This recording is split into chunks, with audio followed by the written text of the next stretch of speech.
युवक स्मृति सौरभ गत राति उभय पानी उठाइबा लिंगरा नाल को जाइथिले। राति पानी स्रोत प्रखर थिबारु हठात दुई जन गोड़ खसी जाइथिला। उपस्थित थिबा किछि काउडिया आशुतोष को उद्धार करथिबा बेले सौरभ भासी जाइथिले। आशुतोष को अनुगुल डाक्तरखाना रे भर्ती करा दैछि। आशुतोष को कहिबा कथा हठात पानी माड़ी आसिबारु सेमाने प्रखर स्रोत को संभाळी पार नथिले। अनेक समय धरी पानी रे संघर्ष करिबा परे दुई काउडिया भासी जाइथिले। निखोज सौरभ को दमकल बाहिनी बहु समय धरी खोजाखोजी करथिले भी तांकर पत्ता मिलु नाही।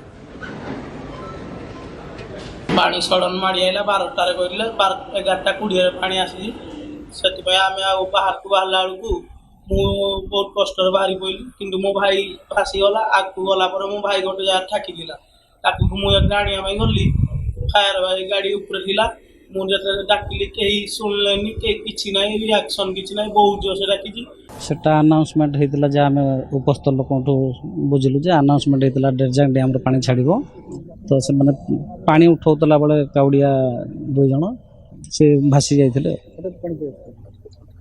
आम आसला बेलू से मैंने खबर आमको पाखापाखि अध घंटा पर मिलता